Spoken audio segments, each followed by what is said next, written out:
இந்த பிரதேசத்திலே எங்களுடைய வறுமையான எங்களுடைய பிள்ளைகளின் நிலைமையை கருத்தில் கொண்டு நாங்கள் கேட்டுக்கொண்டதற்கிணங்க சுவிஸ் நாட்டில் இருக்கக்கூடிய தமிழ் சங்கத்தின் எங்களுடைய பிரதேசத்துக்குரிய செயற்பாட்டாளர்களாக இருந்து கொண்ட எங்களுடைய அண்ணன் அவர்களும் அதே போன்று அருளானந்தி தேவி அக்கா அவர்களுமாக இணைந்து எங்களுடைய இந்த பிரதேசத்திலே இவ்வாறான உதவிகளை செய்ய முன்வந்திருக்கிறார்கள். உண்மையிலே அவர்களுக்கு நாங்கள் விசேடமான நன்றிகளை தெரிவித்துக் கொள்கின்றோம். இங்கு எங்களுடைய அபிவிருத்தி சங்க செயலாளர் அவர்கள் பேசுகின்ற பொழுது இந்த கிராமத்தின் நிலைமை சம்பந்தமாக பேசியிருந்தார்கள். உண்மையிலே நானும் இந்த கிராமத்தை பற்றி நன்கு அறிந்தவன். அரசியலிலே நாங்கள் ஈடுபாடு கொண்டவர்களாக இயங்கிய பொழுது இந்த கிராமத்தின் நிலைமையை நன்கு அறிந்து நாங்கள் சில பணிகளை இந்த பிரதேசத்திலே முன்னெடுத்திருக்கின்றோம். இந்த மாணவர்களுக்கு முழுமையான சில உதவிகளை வழங்க வேண்டும் என்ற சில எண்ணங்கள் எங்களுடைய மனதிலே இருந்தது. கடந்த காலத்தில் அது கைகூடாவிட்டாலும் தற்காலத்தில் அது கைகூடி இருக்கிறது. எனவே எங்களுடைய மாணவ செல்வங்கள் உங்களுக்கு கிடைக்கின்ற இந்த உதவியை பெருமனதோடு ஏற்று அதுவும் மிகவும் வறுமையான மாணவர்களுக்கு தான் கொடுக்க நாங்கள் சொல்லி இருக்கின்றோம்.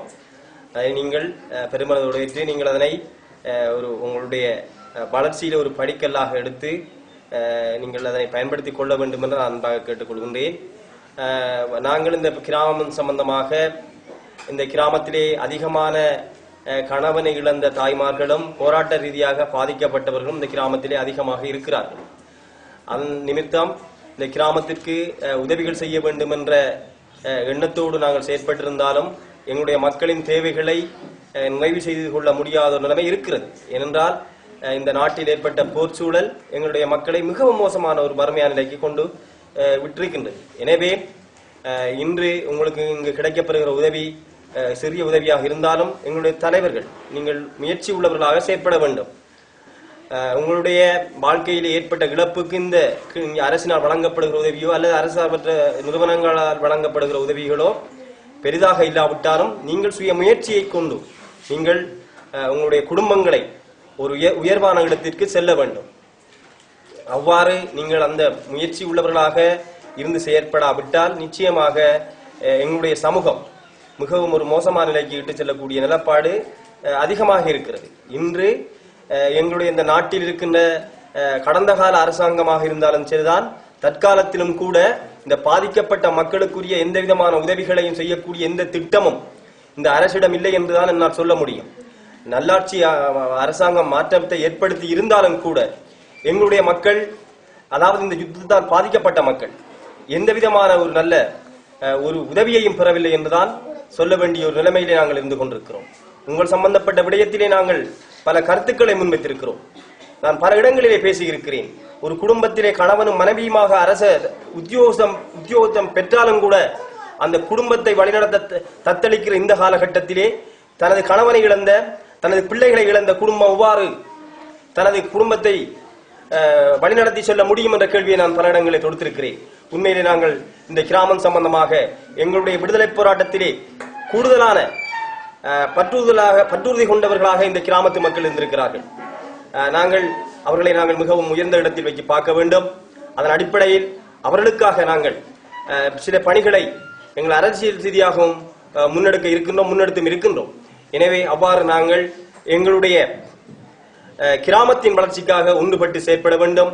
தமிழர்களாகிய நாங்கள் சொல்ல முடியாத துன்பங்கள், இன்னும் எங்களுக்கு ஒரு சீரான ஒரு நிர்வாகம் இல்லாததால் நாங்கள் பல தடயங்களை நாங்கள் எதிர்கொள்பவர்களாக இருந்து கொண்டிருக்கின்றோம். மேலும் உலகத்திலே பல மொழி பேசுகின்ற, குறிப்பாக 1000 மொழி பேசுகின்ற இனங்கள் இருக்கின்றன.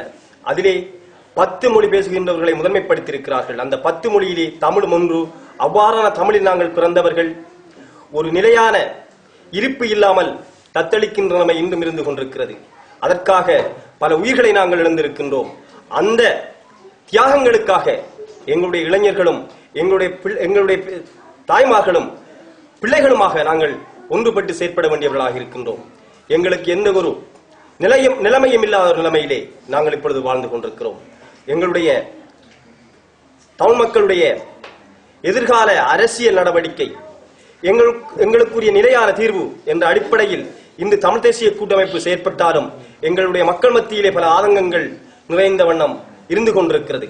நாங்கள் யுத்தத்தால் பாதிக்கப்பட்டவர்களுக்கு எந்த விதமான அடிப்படை வசதியமற்ற ஒரு நிலைமை இடையே நாங்கள் இப்பொழுது வாழ்ந்து கொண்டிருக்கின்றோம். இந்த அரசாங்கத்தோடு ஒரு நல்லிணக்க அடிப்படையிலே தமிழ் தேசிய கூட்டமைப்பு செயற்படுகிறது. எங்கள் நிலைமை இதுதானா என்ற கேள்வி எங்கள் மக்கள் மத்தியிலே இருக்கின்றது. எங்களுக்கு தெரியும் எங்களுடைய மக்களின் நிலைமை. எனவே இவ்வாறான நிலைமையில் ஒரு நிலையான சமாதானத்தை வேண்டிய ஒரு பயணத்தில் நாங்கள் சென்று கொண்டிருக்கின்றோம். அதன் அடிப்படையில் நிலையான ஒரு சமாதானம் இந்த நாட்டிலே ஏற்பட வேண்டும். அதற்காக நாங்கள் இந்த ஒரு நல்லிணக்க அடிப்படையிலே செயற்படுகின்றோம். எனவே உங்களை போன்ற பாதிக்கப்பட்டவர்களுக்கு உரிய நிவாரணங்களை நாங்கள் பெற்றுத் தருவதற்குரிய நடவடிக்கைகளை முன்னெடுப்போம். குறிப்பாக என்னூடான பல அபிவிருத்திகள், புலம்பெயர் தேசத்தில் இருக்கின்ற உறவுகள் ஊடான அபிவிருத்திகளை தான் நாங்கள் அதிகமாக முன்னெடுத்திருக்கிறோம். தமிழ் மக்கள் மத்தியிலே அரசாங்கத்தை விட அரசு சார்பற்ற நிறுவனங்கள் என்ற அடிப்படையில் பல அபிவிருத்திகள் தமிழ் மக்களுக்கு நடந்திருக்கின்றது. ஆனால் அதுவும் திருப்திகரமான பணி அல்ல. மேலும் எங்கள் சுவிட்சர்லாந்தில் இருக்கக்கூடிய லூட்சன்ஸ் எங்களுடைய தமிழ் மன்றத்தை போன்று ஏனைய அமைப்புகளும், குறிப்பாக எங்களுடைய மாவட்டத்திலே அன்பே சிவம் போன்ற பல அமைப்புகள் பல உதவிகளை செய்திருக்கிறது. ஆனால் இருந்தும் எங்களுடைய மக்களின் வாழ்வாதாரத்தை மேம்படுத்தக்கூடிய குடும்பங்களின் தலைமை தாங்குகின்ற தலைவிகளாக இருக்கலாம், தலைவர்களாக இருக்கலாம், அவர்களை வளப்படுத்தக்கூடிய வகையிலே வாழ்வாதார திட்டங்களை எங்களுடைய மக்களுக்கு புலம்பெயர் தேசத்தில் இருக்கின்ற உறவுகள் எங்களுக்கு வழங்க வேண்டும். அது மாத்திரமல்லாது கிராமமாக சிறு சிறு கைத்தொழிற்பேட்டைகளை உருவாக்கி இந்த யுத்தத்தால் பாதிக்கப்பட்டிருக்கின்றவர்களை நாங்கள் அவர்களை இந்த சமுதாயத்திலே வளமிக்கவர்களாக ஆக்க வேண்டிய பொறுப்பு இருக்கின்றது. இன்று விடுதலை புலிகளிலே அரச படையினரிடம் சரணடைந்து புனர்வாழ்வு அளிக்கப்பட்டு சமூகத்தோடு இணைந்திருக்கின்றவர்கள் கூட சமூகங்கள் மட்டத்திலே அவர்களை மாற்று முகத்தோடு பார்க்கிற விடயம் இருந்து கொண்டிருக்கிறது. அவர்களும் ஏதோ ஒரு உளவியல் ரீதியான தாக்கத்தை அவர்கள் ஏற்படுத்திக் கொண்டிருக்கிறார்கள். நிச்சயமாக அந்த நிலைமைக்கு எங்களுடைய சகோதரர்கள், எங்களுடைய பிள்ளைகள், அவர்களை நாங்கள் மாற்றங்களை ஏற்படுத்தி அவர்களையும் சமூகத்தோடு இணைத்து எங்களோடு வாழக்கூடிய ஒரு நல்ல வழிகளை நாங்கள் செய்து கொடுக்க வேண்டியது எங்களுடைய தலையாய கடமையாக இருந்து கொண்டிருக்கிறது. மேலும் எங்களுடைய அதிபர் அவர்கள் இந்த பாடசாலை சம்பந்தப்பட்ட விடயத்திலே கண்ணுங்கருத்துமாக இருக்கிறார். அதற்கு அப்பால் நான் ஒரு விடயத்தை இங்கு கூற வேண்டும். கிழக்கு மாகாண சபையில் கூட இந்த வருடம் மாகாண சபையின் நிதி ஒதுக்கீடுகள் அதிகமாக எங்களுடைய இந்த பிரதேசத்து பாடசாலைகளுக்கு தான் ஒதுக்கீடு செய்யப்பட்டிருக்கிறது. நான் நினைக்கின்றேன் கண்ணகி வித்தியாலயத்துக்கும் கூட ஒரு கட்டடத்துக்குரிய காசுகள் மாகாண கல்வி திணைக்கள எங்களுடைய மாகாண சபையினூடாக ஒதுக்கீடு செய்யப்பட்டிருக்கிறது. மேலும் இந்த பிரதேசத்திலே நாங்கள் அக்கறை உள்ளவர்களாக எங்களுடைய மக்களின் தேவைகளை, எங்களுடைய மக்களின் பிரச்சனைகளை நாங்கள் தீர்த்துக் கொடுப்பவர்களாகத்தான், அந்த உரிமைகளை பெற்றுக் கொடுப்பவர்களாகத்தான் இருந்து செயற்படுவோம். ஒரு இனம் வாழ்வதற்கு நிலம் வேண்டும். இன்று எங்களுடைய நிலங்கள் கடந்த ஆட்சியாளர்களால் அபகரிக்கப்பட்டிருக்கிறது. இன்றும் கூட இந்த கண்ணை கிராமத்திலே அவ்வாறான செயற்பாடுகள் நடந்திருக்கின்றது. ஆலயங்களுக்கு செல்ல முடியாத நிலைமை கடந்த மைந்த ஆட்சி காலத்திலே இருந்தது. நாங்கள் அது சம்பந்தப்பட்ட விடயத்திலே நான் கூடுதலாக குரல் கொடுத்திருக்கிறேன். எனவே நாங்கள் எங்களுடைய மக்கள் விடயத்தில் கூடுதலான அக்கறை கொண்டு எங்களுடைய இடம் சம்பந்தமாக, எங்களுடைய வாழ்வாதாரம் சம்பந்தமான விடயத்திலே நாங்கள் கண்ணுங்கருத்துமா இருந்து செயற்படுவோம். எனவே அன்பிற்குரிய மாணவர்களே, நீங்கள் உங்களுடைய கல்வியிலே மிகவும் உயர்ந்தவர்களாக, ஒரு இலட்சிய சிந்தனை கொண்டவர்களாக நீங்கள் எதிர்காலத்தில் உருவாக வேண்டும். நாங்கள் இன்று நேற்றல்ல, பல ஆண்டு காலமாக இந்த நாட்டிலே வாழ்ந்தவர்கள், நாங்கள் ஏனைய சமூகத்துக்கு நிகராக இருந்தவர்கள். இந்த நாட்டிலே பல மன்னர்களின் ஆதிக்கத்திலே தமிழர்கள் இருந்திருக்கின்றார்கள், தமிழ் மன்னர்களின் ஆதிக்கத்தில் அவ்வாறான இனம். ஆனால் இன்று எங்களுடைய சொந்த இடங்களில் இருந்து வாழ சில சந்தர்ப்பங்கள் ஏற்பட்டிருந்தாலும் எங்களுடைய மக்களின் வாழ்வாதாரம் என்கின்ற நிலைமை மிகவும் மோசமாக இருக்கின்றது.